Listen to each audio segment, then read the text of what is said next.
ভারতের উত্তর পূর্বাঞ্চলের দিকে নজর ঘোরালে একটা নাম বারবার উঠে আসে, শিলিগুড়ি করিডোর, যা চিকেন স্নেক নামেও পরিচিত। মাত্র ২০-২২ কিলোমিটার প্রশস্ত এই করিডোরটায় ভারতের মূল ভূখণ্ড আর উত্তর পূর্বাঞ্চলের রাজ্যগুলোর মধ্যে একমাত্র স্থল সংযোগ। সম্প্রতি ভারত এই করিডোরেই মোতায়েন করেছে রাফাল যুদ্ধবিমান এবং রাশিয়ার তৈরি S-400 বিমান প্রতিরক্ষা ব্যবস্থা। এই পদক্ষেপের পেছনে রয়েছে চীন ও বাংলাদেশের সঙ্গে ভারতের সম্পর্কের সাম্প্রতিক উত্তেজনা। চীন-ভুটান সীমান্তে চীনের সামরিক মহড়া এবং বাংলাদেশের রাজনৈতিক পরিবর্তন ভারতের উদ্বেগ বাড়িয়েছে। বিশেষ করে বাংলাদেশের পক্ষ থেকে চীন-পাকিস্তান যৌথভাবে তৈরি ৩২টি JF-17 যুদ্ধবিমান কেনার সম্ভাবনা ভারতের জন্য উদ্বেগের কারণ হয়ে দাঁড়িয়েছে।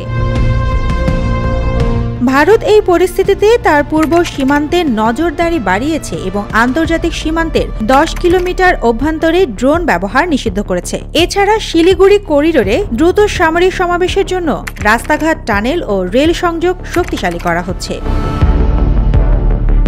ভারতের এই সামরিক প্রস্তুতি কেবল প্রতিরক্ষা নয়, এটি একটি কৌশলগত বার্তাও। শিলিগুড়ি করিডোরকে লাল রেখা হিসেবে চিহ্নিত করে ভারত স্পষ্টভাবে জানিয়ে দিয়েছেন যে এই করিডোরে কোনো হঠাৎ আগ্রাসন হলে পূর্ণ শক্তি দিয়ে তার জবাব দেওয়া হবে।